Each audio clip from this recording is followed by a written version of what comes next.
Join our community by subscribing. Every click helps us share more stories like this one. The introduction. Nestled within the hushed confines of Briarwood, a seemingly unremarkable town with a picturesque facade, a sinister undercurrent lay hidden beneath its serene surface. It was early autumn, the air cool and crisp, with leaves rustling gently as a prelude to the long winter ahead. The scent of damp earth lingered in the air, mingling with the distant aroma of wood smoke, seeping from chimneys as families settled in for the evening. Under the fading golden light, young children played on the streets, unaware that this would be the last recourse of innocence before darkness consumed their serene world. On the outskirts of town, the Windermere estate, a sprawling, decaying Victorian mansion, loomed like a ghost of its former glory. Towering oak trees, their branches gnarled and twisted, encased the property in a shroud of shadow. The mansion's once vibrant paint peeled languidly away, revealing layers of abandonment and neglect. In its dilapidated splendor, the Windermere had become a symbol of local lore. Whispered stories of heartache and despair circulated among the townsfolk, growing in intensity alongside the estate's dilapidation. But it was a chilling autumn evening in 1986 that would solidify the Windermere in Briarwood's collective memory. What began as a routine call would rapidly evolve into a harrowing investigation that would expose rust-colored secrets entwined within the town's unsettling past. What? As the sun dipped beyond the horizon, the townsfolk began to realize that some stories were better left untold, and not all that glitters is gold. The victim. On that fateful night in October, the Windermere estate was home to a celebration cloaked in an air of tension. In the flickering candlelight, laughter intertwined with whispers as the small group of local artists prepared for their annual gathering. Among them was the evening's focus. The owner, 26-year-old Eleanor Windermere, an enigmatic figure known for her ethereal beauty and deep-rooted passion for the arts. With a talent for evocative landscapes, Eleanor's paintings often mirrored the somber expressions of Briarwood itself. As guests stepped inside, they marveled at the exquisite array of art that adorned the estate's walls, each piece reflecting her deft brushwork and emotional resonance. Yet beneath the elegant exterior, a storm brewed within Eleanor's heart. Struggling with the weight of familial expectations and the ghosts of her ancestors that lingered within the house, Eleanor often felt trapped. The estate, a family heirloom, held more than bricks and mortar. It bore witness to grievances long buried, their echoes reverberating through the halls. When midnight struck, the evening's joy took a dark twist. Eleanor's absence was first met with concern,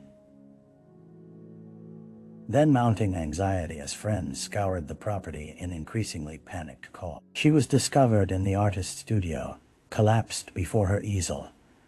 Silenced forever, a palette of colors spilled across the floor in testament to her final moment, blending into a tragic canvas. The stark realization that the woman they had all admired was now a victim of an unknown torment sent tremors of dread through the core of Briarwood, the echoes of her last breath seeming to haunt the estate.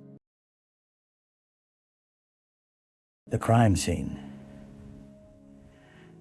The air was thick with apprehension as the first responders arrived at the Windermere estate, their flashlights cutting through the oppressive darkness. The flickering glow cast elongated shadows across the ornate furniture and weathered walls, illuminating the sheer chaos that had unraveled within the confines of the once celebrated artist's sanctuary. Detective Francesca Moretti could only stand silent for a moment, her heart dropping as the reality of the scene sank in. Eleanor's body lay motionless on the hardwood floor, surrounded by a splatter of colors, deep reds and burnt sienna, a chaotic representation of the tragedy that had transpired. Paintbrushes lay abandoned mid-stroke, and the easel was knocked askew, as if the weight of sorrow had forced it into disarray. Francesca noted the overturned chair, the old, creaking noise that echoed through the room as the forensic team entered.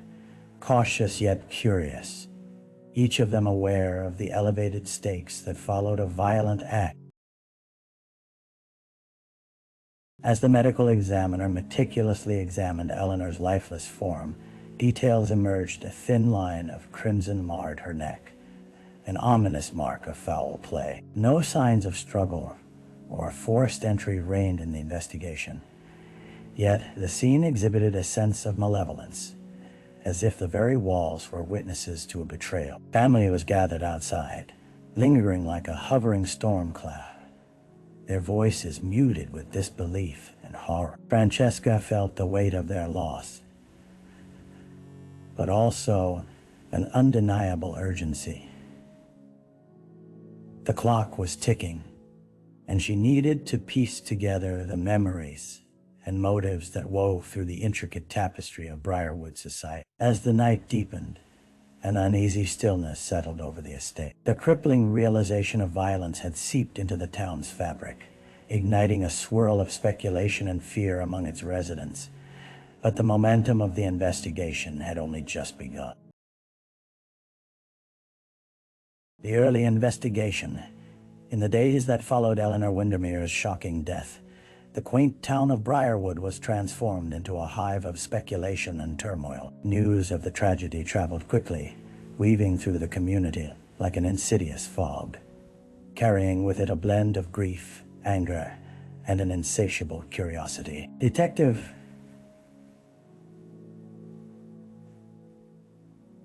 Francesca Moretti, now entrenched in the investigation, found herself grappling with the shadows of both Eleanor's life and the vibrant yet complicated world of the artists surrounding her. As Francesca sifted through Eleanor's connections, she began with her closest friends, an eclectic group of creatives who had painted their lives in strokes of genius and tumult. The first was Lucas, a fellow artist and confidant who had often shared studio space with Eleanor.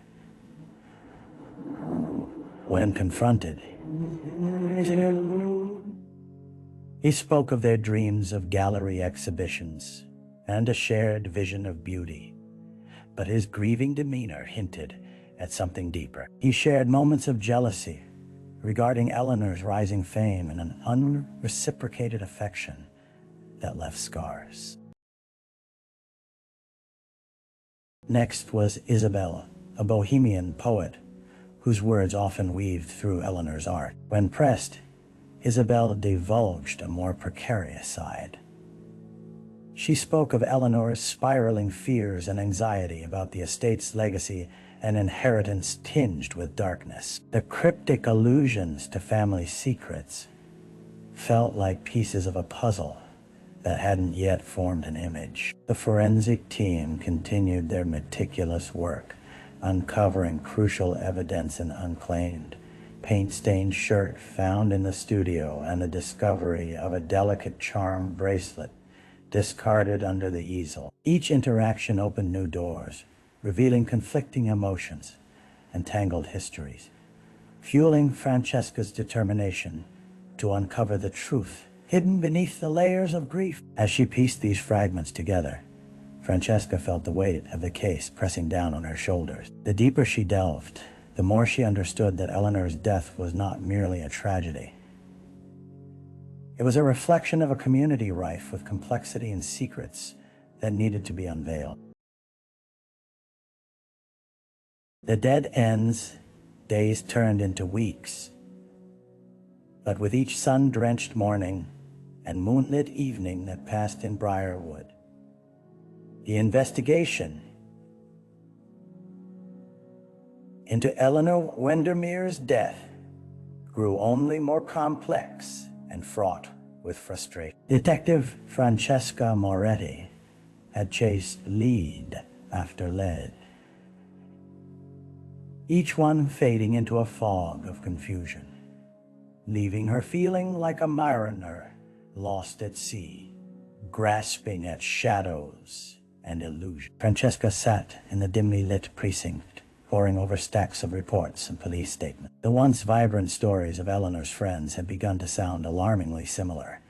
They all shared beautiful memories, adorned with bright colors, yet none provided clarity about the darkness that had shrouded Eleanor in her final hour. Lucas, Isabel, and several others had undergone extensive interviews, but further questioning often led to more contradiction than insight, each veiled in an air of reluctance to expose the unseemly truths about their lives. In an effort to open new avenues, Francesca sought out the Windermere estate once more, hoping to unearth evidence that might have been overlooked. The heavy front door creaked loudly as she stepped inside, now seamlessly marked by the absence of laughter and life.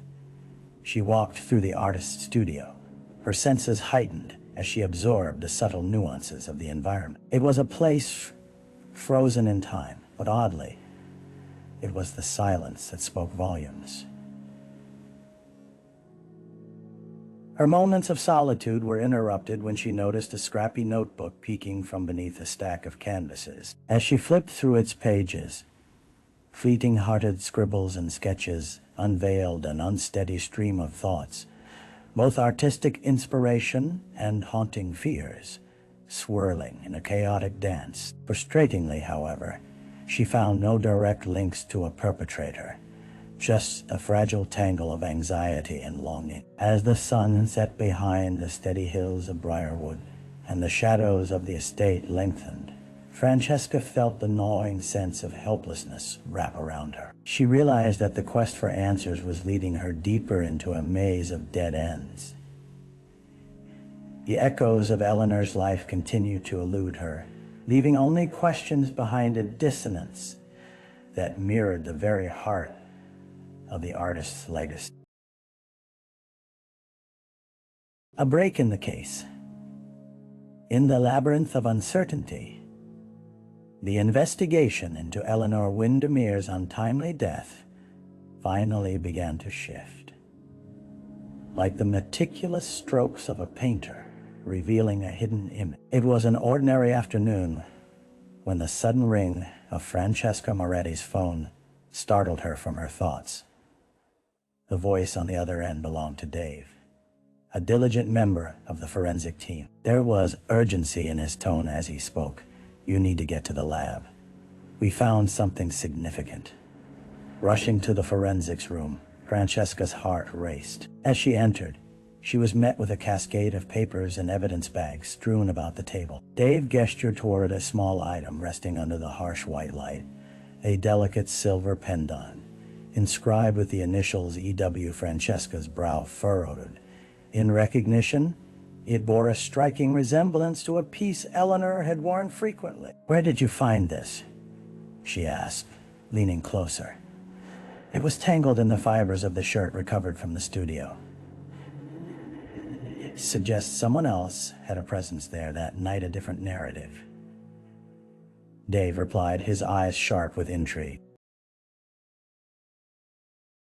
As they reviewed the evidence further, Francesca recalled a brief, tempestuous conversation she'd had with Lucas during their last interview. The sultry undercurrents of jealousy and affection made her contemplate whether he knew more than he had let on about Eleanor's fleeting moments of despair. In an act of urgency, Francesca reached out to Lucas, arranging a meeting at a local cafe, the Rusty Mug. As their conversation unfolded, she studied his subtle responses, searching for tells, yet determined to explore the lengths he'd go to protect his secret. The appearance of that pendant weighed heavily on her mind, setting the gears of her intuition into motion.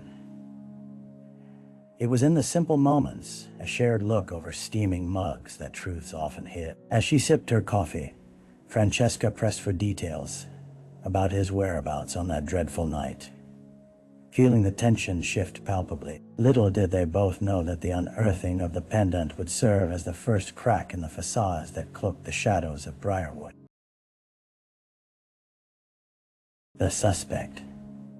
The air was charged with tension as Francesca Moretti sat across from Lucas at the rusty mug, the clinking of cups and muted chatter around them fading into an unyielding cocoon of focus. The revelation of the pendant weighed heavily on her mind. The initials, EW. A persistent echo in the back of her thoughts, intermingling with suspicions that began to seep into her conscience. The atmosphere shifted, pressed with the urgency of unspoken truths. "Lucas," she began, her voice measured yet steady. "You mentioned feeling cheated by Eleanor's newfound fame. Did you ever find yourself in her studio that night?" The question hung between them, suspended in the charged silence. He hesitated, his fingers rubbing the rim of his coffee cup. A guilty twinkled behind his wide eye. "I told you I was at home working on a new painting," he stammered defensively. Yet Francesca sensed the tremor in his resolve. The churning emotion swam behind his facade. Her instincts persuaded her to push hard. "The pendant, it was found in your shirt. It means you were there, Lucas. I need you to tell me the truth about what happened." His breathing quickened as he clenched his jaw, running a hand through his hair, a well-practiced sign of distress. "I didn't mean to. It was just an argument. She was overwhelmed. She didn't want to carry on with the estate, and I wanted to help her, but she shut me out. I never wanted anything bad to happen." Francesca noted the shift from sadness to what seemed like indignation in his voice. The codependency, the unreciprocated affection, swirled with blame, transforming into a tangled tapestry of emotion that painted Lucas as both a heartbroken admirer and a potential threat. The layers of the case began to unravel further, revealing the complications that plagued their relationships. As they continued their conversation, Francesca began to piece together the complexity of Lucas's feelings toward Eleanor, transforming him from a grieving artist to a suspect enveloped in a storm of jealousy and sorrow. It was then she knew that she had stumbled upon a pivotal thread in the intricate web of the case. The trial. The courtroom echoed with a heavy silence as the gallery filled with townsfolk, each seat occupied by familiar faces, their expressions a tapestry of apprehension and curiosity. The trial of Lucas Martin had become the focal point of Briarwood's collective consciousness, a case that had unearthed deeply buried secrets and divided a community. Francesca Moretti sat among the spectators, heart pounding as she prepared to witness the confrontation between justice and the raw human emotions that swirled around Eleanor Windermere's tragic demise. As the proceedings opened, the judge's gavel struck firmly, instantly directing attention toward the front of the room. Lucas sat at the defendant's table, his face pale and drawn, betraying a vulnerability that had once been masked by bravado. He was being charged with second-degree murder, a consequence of what the prosecution described as a volatile relationship plagued by jealousy and despair. The prosecutor delivered a gripping opening statement, outlining the evidence that led to Lucas's arrest, from the pendant found in his possession to eyewitness accounts of arguments that escalated into a tragic scenario. They painted a portrait of him as an artist whose passion morphed into obsession, leading to a confrontation that resulted in Eleanor's untimely death. In defense, Lucas's attorney argued vehemently, seeking to humanize him, portraying him as a heartbroken friend who loved Eleanor deeply, who had only wished to help her escape the weight of her inheritance. In doing so, they unleashed the testimonies of fellow artists, painting contrasting narratives of admiration and heartfelt camaraderie, underscoring Lucas's desperation, yet exonerating him from malicious intent. Francesca studied every reaction in the courtroom, the small gasps, the sympathetic glances exchanged among friends, and the palpable tension that underpinned every word spoken. The trial became a reflection of Briarwood itself. The town had become divided not only by a crime, but by the emotions that bound them all to Eleanor. As weeks folded into each other, the trial echoed with memories, evidence, and pain, leaving the community hovering on the edge of resolution. Each passing day was laden with a hope for clarity that felt just out of reach, but remained firmly on the horizon. The aftermath. The gavel fell with a finality that echoed throughout the small town of Briarwood, reverberating through every heart. The trial of Lucas Martin concluded in an unexpected verdict, a plea of manslaughter rather than the more severe charge of murder. While Lucas left the courtroom relieved, the community remained fractured, pushing Briarwood to the edge of reconciling their conflicting feelings about love, loss, and an accountability. Weeks following the trial, the chill of winter settled over Briarwood. Amplifying the emotional weight settled over its streets like freshly fallen snow. Francesca wandered those same streets, the whispers lingering in the air, reflecting the gossip that continued to grip the town. She had pursued the truth fervently, yet the resolution now felt like a bitter tonic, one that offered no satisfaction, but only a reminder of the pain laid bare. Art exhibitions that once celebrated Eleanor's legacy had transformed into somber memorials. The gallery hung heavy with melancholy brushstrokes.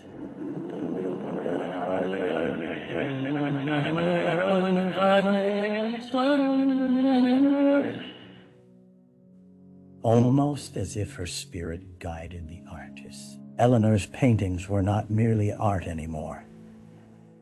They became relics of a troubled existence, reminders of the darkness that plagued her life and the relationships she cultivated within the vibrant artistic community.